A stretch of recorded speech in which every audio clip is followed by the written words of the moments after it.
గత ప్రభుత్వ హయాంలో ప్రజలను తీవ్ర ఇబ్బందులకు గురి చేశారని ఎమ్మెల్యే గద్దె రామ్మోహన్ మండిపడ్డారు.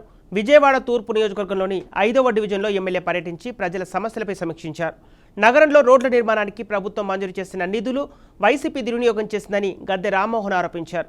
ప్రజలకు మంచినీటి సదుపాయం అందేలా ఏర్పాటు చేస్తామని హామీ ఇచ్చారు. కూటమి ప్రభుత్వం అన్ని వర్గాల ప్రజలకు అండగా ఉంటుందన్నారు. క్రీస్తురాజపురం కోసం ఈ రోడ్డుని నారా చంద్రబాబు నాయుడు గారు గతంలో ముఖ్యమంత్రిగా ఉండగా ఎస్సీ సబ్ ప్లాన్ కింద 7 కోట్ల రూపాయలు తీసుకొచ్చి ఈ రోడ్డును అభివృద్ధి పరిస్తే దాంట్లో 5 కోట్ల రూపాయలతో రోడ్డు వేస్తే కేవలం 75 లక్షలతో బ్లాక్ ట్యాప్ అంటే రోడ్డు వర్షం వచ్చినా పాడవకుండా పైన ఒక బ్లాక్ ట్యాప్ అని వేస్తారు. ఆ ముక్క ఏంచలేక ఆ డబ్బులు కాజేసి ఆ ముక్క ఏంచలేకపోవటం వల్ల ఇవాళ రోడ్డు ఇబ్బందులు పడతాం.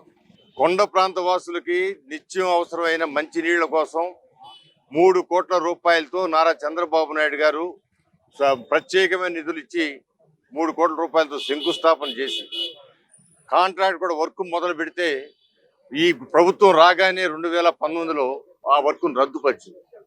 మా యొక్క ముఖ్య ఉద్దేశం కొండ ప్రాంతం అంతా కూడా మంచినీళ్లు వీలైతే 24 గంటలు మంచినీళ్ళు స్థితి కొండ ప్రాంతం వాసులు కల్పించారు.